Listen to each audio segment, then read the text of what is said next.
thing coming out. So, all right, hey, welcome to Go for CEO. We are a YouTube channel that is catering to the small business owner, zero, so startup to 25 million in revenue. I really believe that this space needs the communication, the ability to work with these types of business owners, these CEOs, these founders, these startups, because a lot of the times we're learning from big gurus, people that have built massive, massive businesses. And it was one of the things that was put on my heart as a small business owner myself that has created a business even up to 3.6 million in revenue with the autogenie.com. I felt like there is no voice for this small business owner, this local person, be it man or woman, whatever race, creed, or color. We want to bring these stories to you. So I have the incredible opportunity to bring on Tone. Now, I didn't ask you before, Tone. Is it Tone Fernandez, Anthony, you go by? Which one do you think for the best? You know what? My nickname is Tone, so everybody calls me Tone. Yeah, but Okay. it's my actual name is Anthony. Some people call me Tony, but my nickname is Tone. Awesome, awesome. You probably have the same things as me. I'm Latino, right? John Paul, but those that know me with JP or Juan Pablo. Yep. So well, cool. Well, hey, thank you for coming on. Obviously I put Legacy Crusaders as CEOs, but I know that you have Social Media Hub. You have a lot of things going on, man, and I really appreciate you coming on, sharing the story. I'm pretty fluid. I don't have like specific questions that I usually come up with.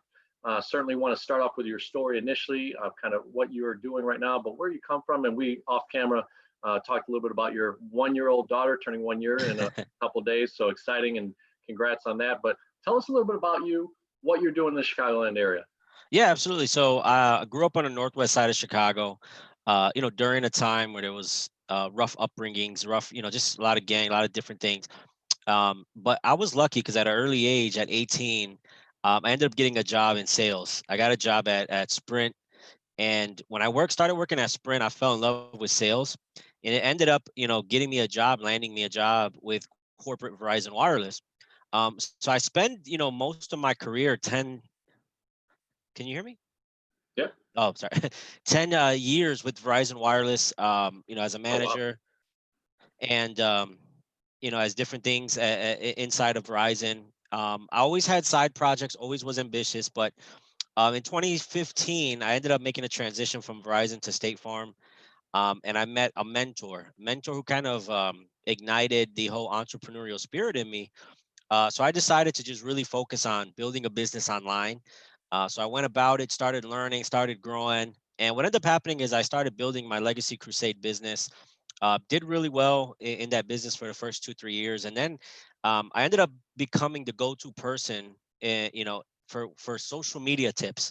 It wasn't a brand yet, but everybody started asking me questions. And hey, how did you, how were you able to get traction out in this state? How were you able to get traction out in California from home? And as I started sharing these tips, I started to just create kind of like a game plan. So last year I decided, I'm going to launch my social media lead generation business. And over the last few months, I just been refining it, kind of looking at it and saying, okay, how can I help more home-based business owners, small business owners? How can I help them get leads?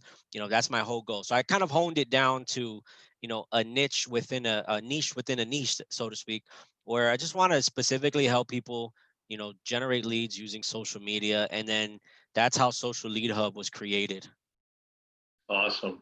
Hey, so bring it back a little bit. Obviously 10 years in that kind of retail but corporate type space, right? Yeah. You cut your teeth. You're in probably your late 20s, right? Uh, Yeah. So I started at age 21 and I left about 28, 29, 30 years old.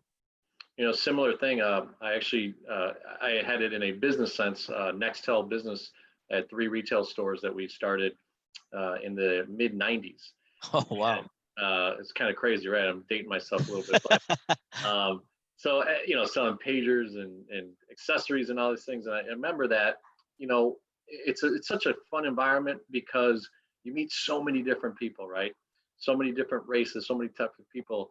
But you talked about mentorship. So, within that environment, is that what attracted you to State Farm then? I kind of missed that piece there. Yeah, actually, I'll explain the transition because I was a manager at the Verizon Bucktown location here in Chicago. And they ended up interviewing this gentleman. And in my head, I'm thinking, this gentleman is super sharp, super ambitious. Like, what is he doing? Like, applying for Verizon. Like Verizon is a good job, but he was obviously well ahead of like what everybody knew. So Mm. he came on board, cool guy. He was, I call him my one of my Colombian buddies because he's he did high school in Colombia. Yeah, I got to connect you two, man. So actually, it's funny. I always make fun of him for this because one thing I love about Colombians is they speak the best Spanish, like as far as like business wise. Yeah, yeah. So in his interview, he goes, "Yes, and I speak proper business Spanish, because a lot of us sometimes don't use the proper lingo." So I always make fun of him for that. But this guy became one of my good friends. Funny guy, just down to earth, and he introduced me to personal development. So he was always reading, and I picked up a book every now and then, and I watched the video. But he really showed me like how you can develop. And I was talking to him one day, and he's like, "Yeah, I have this side business," and he showed me some of his paychecks, and he was making like on the side a part-time job, 60, 70 grand a year. And I'm like, "What are you Oh. doing?"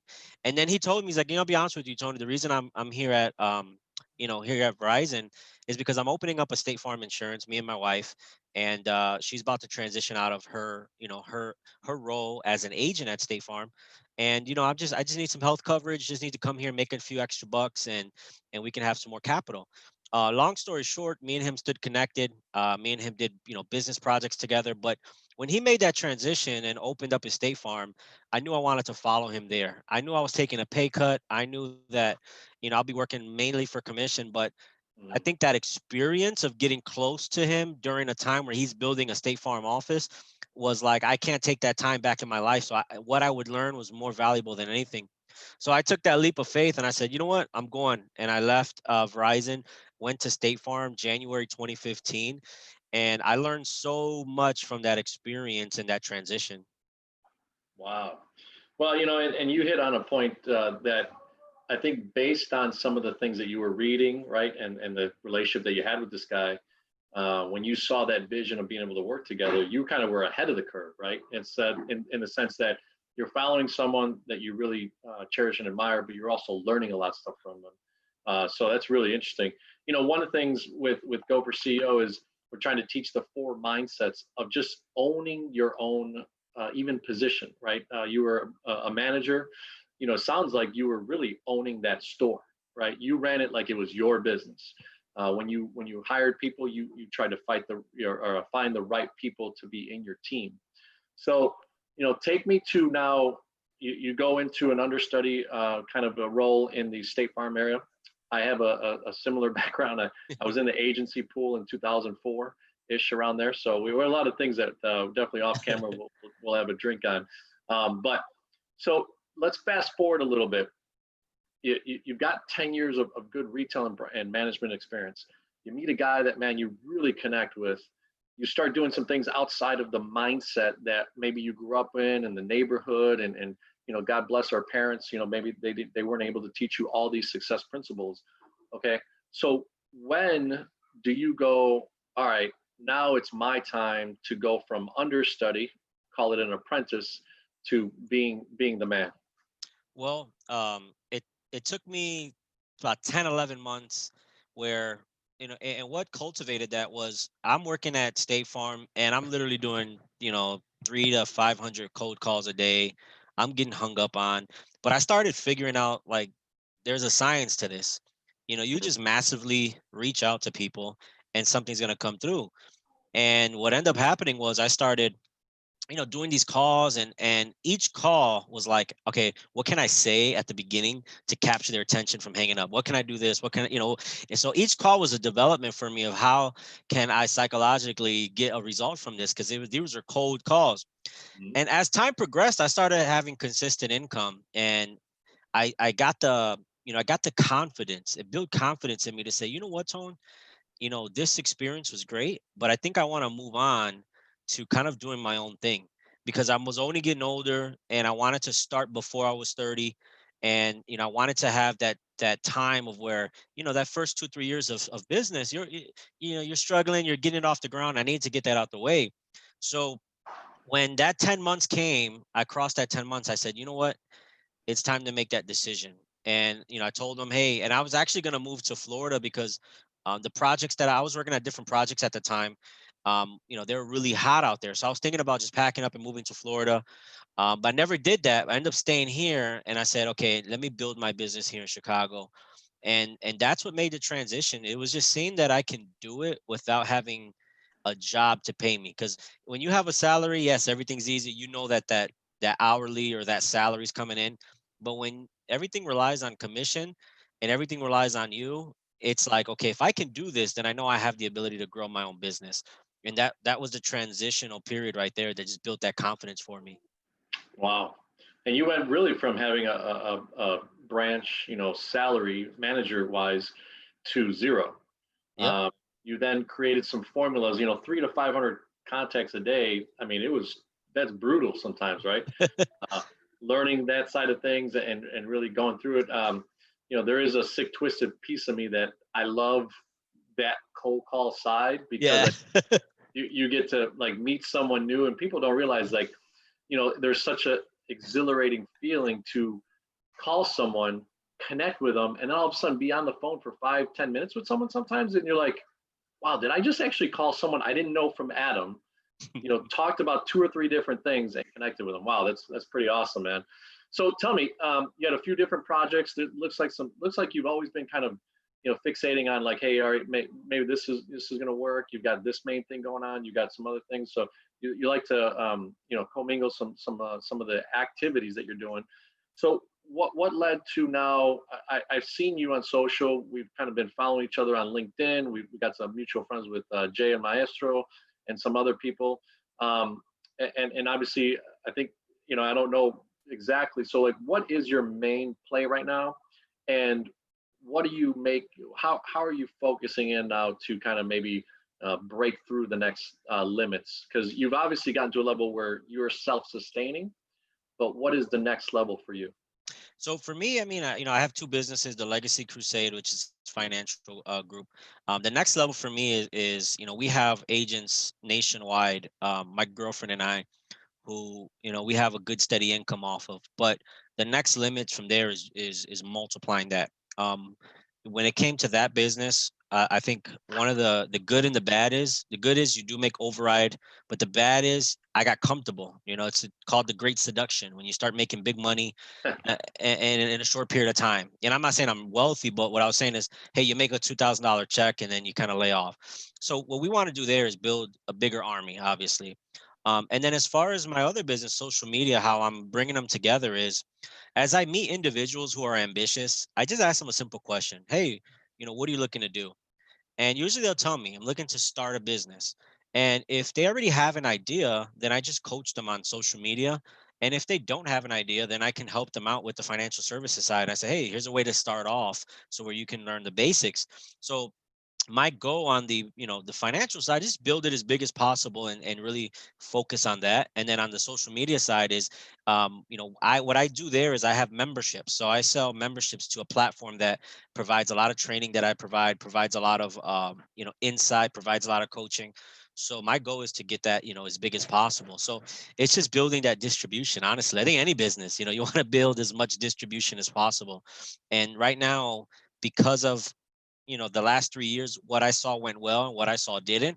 It's like now I'm really realizing I'm waking up to the fact that, yes, business is good when you're doing it on your own, but if it requires 100% of your time, eventually you're going to burn out. So what Yeah, I realized is, hey, let me just build leverage, let me build distribution, and let me just make that my main focus going forward.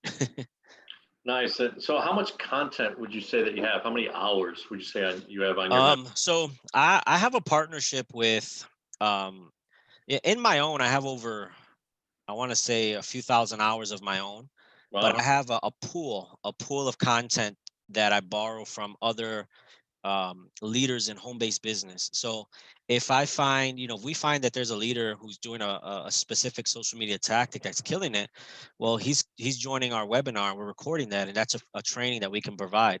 So we have Mm, 6, 7, 8-figure income earners from small business and home-based business owners that we get tips from. The other day I was listening to a girl who's based out of Canada, and she was teaching a Facebook group strategy that she uses, and it was so phenomenal that she was put on video, we recorded it, and then some of our members were able to watch that and get tremendous value. So it's mine over few thousand hours, but then a pool of over 10,000 hours of content that we have available.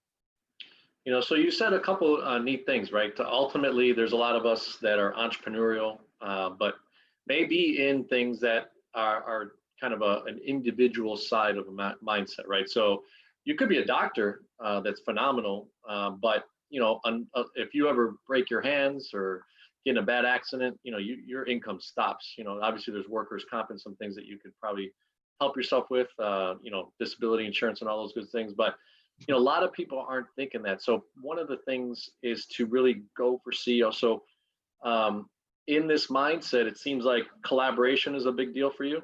Yep.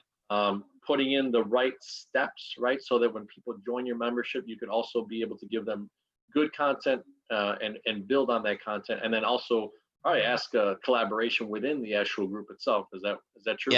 Yeah. So when people come on board, they have the ability to collaborate with one another. They have the ability to input their information as far as like what they're doing that's working. So the community that we have is just all about collaboration. And then eventually what we see happens is some of the people who are a part of our community end up becoming trainers themselves, just because they invested the time and energy and money to learn, and then what ended up happening, they implemented it and then they did good, and now they can reteach it. That's the whole formula that we have in our program: is invest, learn, teach. You Okay. invest time, money into something, you learn it, and then you can reteach it. And what ends up happening is, we always tell people the how to become an instant authority on social media is you want to reteach stuff that you learn. And it doesn't mean that you're a master guru. It means that, hey, I learned this and I'm going to reshare it with you guys. And what happens is we see people's results in their business go from nobody to they're generating 2 to 3 leads a day just as beginners. Wow. So let's go into a little bit of the revenue. I always like to talk to, if you notice some of my interviews that I'm posting, um, revenue, right? A lot of times, as a small business owner, the one thing that people think is like, oh, I need to be making millions of dollars. Okay. And you don't have to go specific, but what kind of gross revenues are you doing in the social media space to be able to kind of give someone a perspective? You've got your Legacy Crusade, if you want to share with that as well. What kind of gross revenues are you developing so that now they understand, like, hey, it took 10 years to kind of create this momentum. You meet a guy, you connect with him, you learn for 10 or 11 months, now you get that wisdom, you got that desire, boom. And now a few years later, what kind of revenue are we doing? Yeah, so combined, so what I do is my main business as far as my revenue with my significant other, she's anywhere from minimum, like on a bad month, 3 to 10,000 on her end. That's where we get all the clients through. And then on my end, now that I'm restarting my social media lead generation and we just created our membership program, we're looking at 2 to 3,000 a month starting off now. Yeah. So what we're doing now is, but what we're noticing is in the next the system that we created and the funnel, how we created it, it's starting to grow. So for example, I have a $1 trial going on my membership program. And what we're doing is we're seeing that a trial run is bringing in a mass flood of people in. So, they want to test out the lead generation program. So right now, from that trial run, we went from having, one or two, three memberships to now we have 10 or 15, 20 that are coming in a month. So Wow. once that trial is over, we see who, and obviously not everybody's going to continue with the program, but Sure. now we have from 2 to 3 a month who are continuing with the program to, 15, maybe 20 are continuing with it every month. So what we're seeing is that exponential growth factor when you decide to bring people on board. And then, like I told you earlier, as far as the Legacy Crusade, we got stagnant as far as building, and we decided to just become, how do they say this, producers in our industry. Yeah, yeah. And what ends up happening is you reach like a $9,000-10,000 check, and then you kind of celebrate the great seduction, like I was mentioning earlier, and Yeah. then boom, you're down back to 2-3,000. So what we're implementing there is we're streamlining the process of getting agents on board and getting them a result faster. That right there is going to put us, our goal in the next 6 months for that business is to be well over six figures in that side of the business. Nice. So you said kind of nonchalantly there, but sounds like a very powerful person next to you, right? Your significant other. So let's give her a little pub. Tell us a little bit about her, how that's going. I know you got the beautiful daughter I mentioned at the beginning, and we'll go a little bit personal, and then we're going to end up in the next 5-10 minutes, kind of just going deeper on some of the significant things that you're doing that are other formulas within business, so that people can learn that. So tell us a little bit about her. Yeah, so we met in business. She was the top trainer. So when it comes to financial services, she's the go-to person. Mm, She hit the $1 million round table in our firm when it comes to submitting $1 million of worth of annuities. mm, So that that was an extra 30-40 grand in her pocket just by doing over $1 million in annuities. When it comes to her brand online, one of the things we have similar is she built her brand. Like, one thing she has is a presence online where she does a video, she gets a result, like, immediately. And I sometimes get jealous because not everybody has that natural ability, but she yeah. has it. She speaks. So in our firm, other agencies, it's funny, use her to go talk to the big clients. Oh wow. So yeah, when CTA has like, hey, we're having a meeting, and we have 30-40 guys that want to talk, she's the go-to person.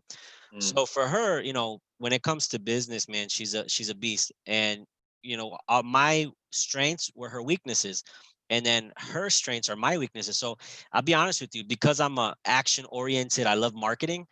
Even though I'm in the financial services, sitting down and filling out the apps and doing all that client stuff, sometimes it'd be boring to me. I'm like, I get it. so now I can have her do that. And then what I teach her is the marketing stuff, because she also fell for that producer mindset at one point. And I told her, hey, you have an ability to, like, you have people who will do what you say on command. And Yeah. now she's realizing that. So her organization, which is ours, is growing like crazy now. But then on the other side, she's an amazing mother of three. She got two older boys from a previous marriage who are, they're baseball. Uh, they love baseball, and they're in every tournament, every team out there.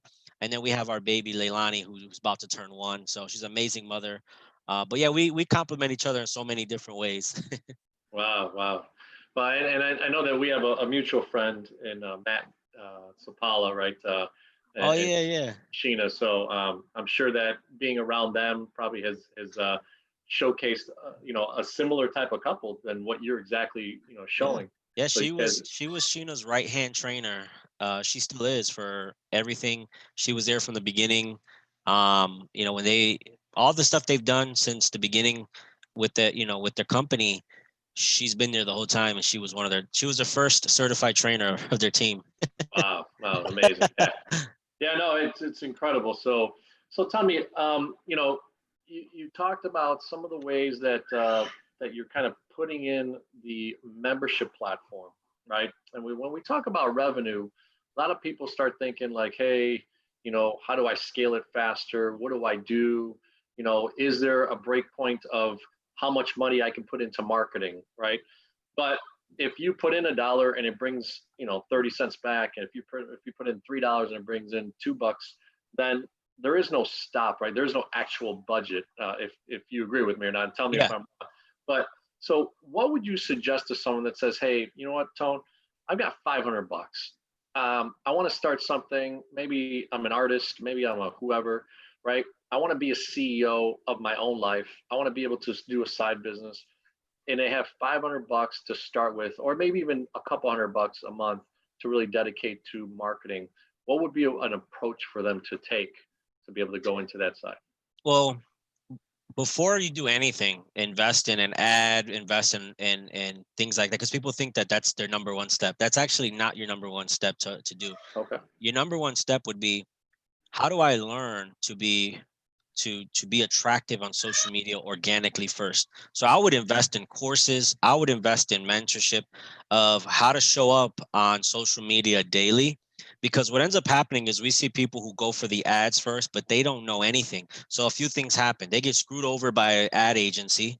They spend 500 bucks and get one lead, if that. Or we see people try to run their own ads, and then what ends up happening is they just completely waste their money because they don't know what they're doing. So what I always tell people is get the basics, learn organically, because organically, like for example, I don't know if you guys ever heard of something called copy. Copy is the text that you see on an ad, the persuasive writing on there. And if you can do that in an organic post and get a lead, then you know that you're ready to transition to putting ads up. Because what we do before we even get into the ads, and because people think that the ads and spending money on ads is the easy button. Oh, I'll get tons of leads. It's Yeah. not. Focus on your organic. Yeah. So, and when I say organic, I mean if you can put up a post that gets shares, guess what?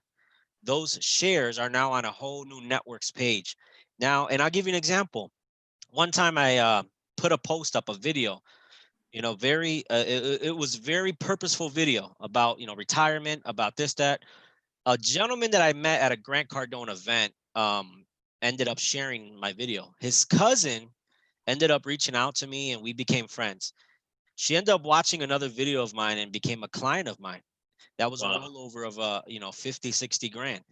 And that was an organic lead that I got from content. So the first thing we do is just invest in you, invest in your identity, because when you show up, let's say you do run an ad and it gets a lead. Well, when the person gets on the phone with you and you're not who you portrayed to be, or you don't even come close, they're going to be like, oh, wow, yeah, you know what? On second thought, Yeah. so invest in you, because that's what's going to grow. And then, or all the other stuff, that stuff, the ads and everything, that stuff will come with it. Kind of like what you're doing now with your YouTube channel. You're growing this organically, which I guarantee you this is going to get tons of traction on social media. Boom. Now in the future, you can run an ad on this video. Yeah. So, yeah. No, great feedback, man. I mean, and look, obviously, one of the things with a small business owner is that you're always struggling with all the hats that you have to wear, right? You don't have the type of income to bring on a marketing person, bring on a CFO, right? Bring on a whatever banker, someone to be able to help you with all these different things, sales. So, I love that you said that you're working on the identity first. You're working on how to put yourself out there. It seems like this membership really brings a lot of value. I'd probably, I guess, make the analogy of a health club membership, right? The health club membership is only as good as you use it, right? And all these memberships are only as good as you use it. So it sounds like, and am I getting it right? Is it Social Media Hub, right? Social Lead Hub. Social Lead Hub, sorry. So Yeah. Social Lead Hub. So look, guys, I mean, Social Lead Hub, you're talking about a guy that over the last 10, 15 years has refined himself, has polished himself, has brought things to the table, is growing a beautiful family on a personal side. But at a business level, he took the time to learn corporately some things. He saw inside himself a seed of greatness. He attached himself to someone that already had gone to the next level of some things, learned from them, and then 10, 11 months later, started to blossom into his own business. So it's an incredible avenue. So tell us a little bit about, in this ending, let's take about another 3-4 minutes.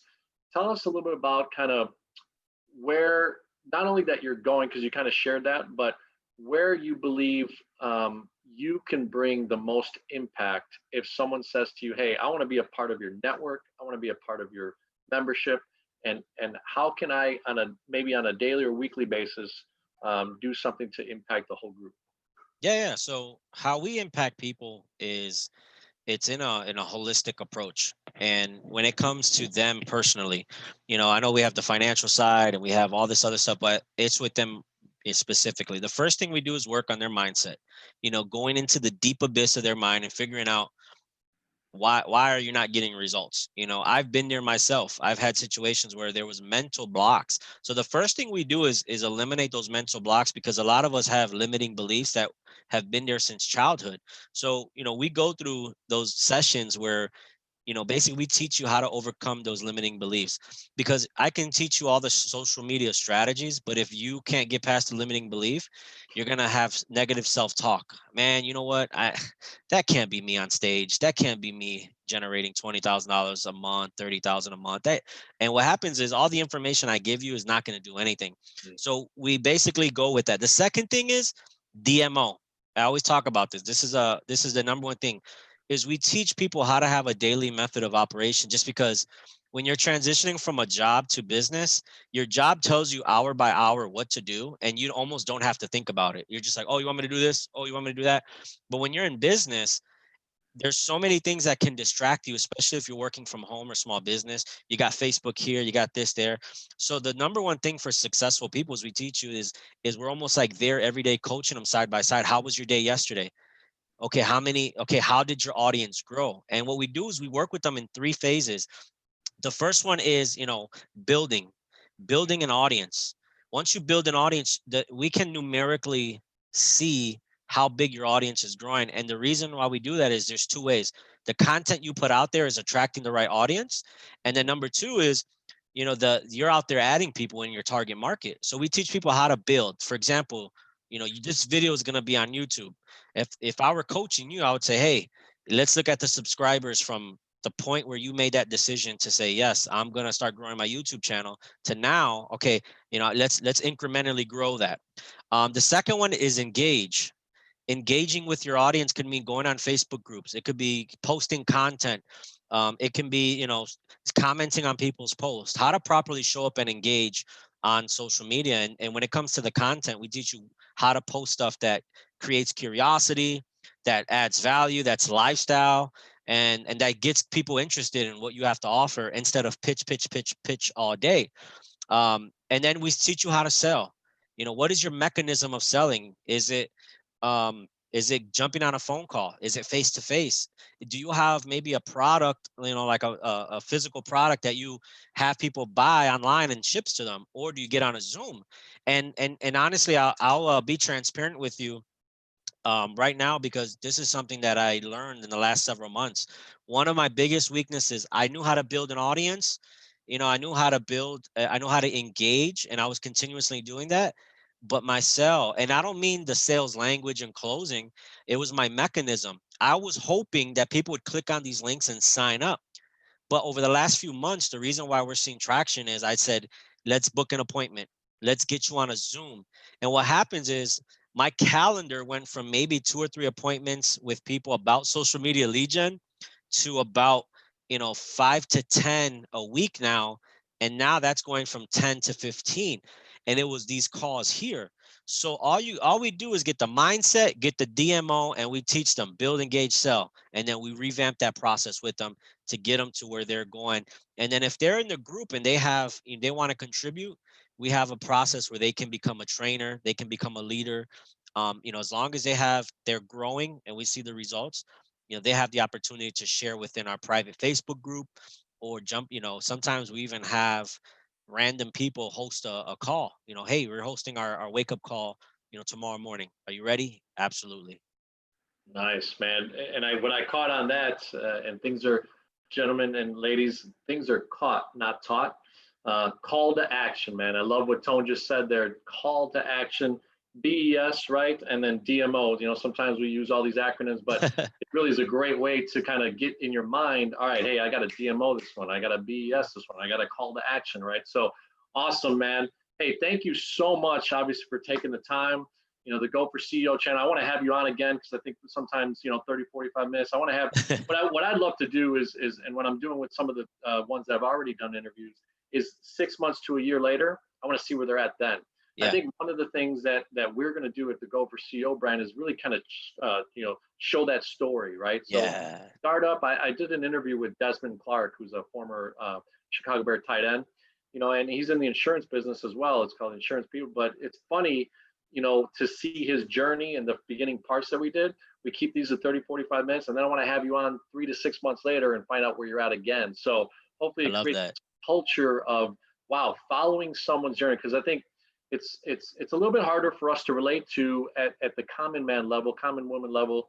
When we see someone that's already there, Grant Cardone's and Gary Vee's and all that stuff, they bring hot content. Yep. But to see a Tone Fernandez in Chicago, 1-year-old, and 6 months, 2 years, 3 years later, to now see them at $300,000 or $400,000, and we're speaking that into existence. Woo, now, let's go. That is going to be powerful. So thank you very much, my friend. Thank you too, man. I appreciate you having me.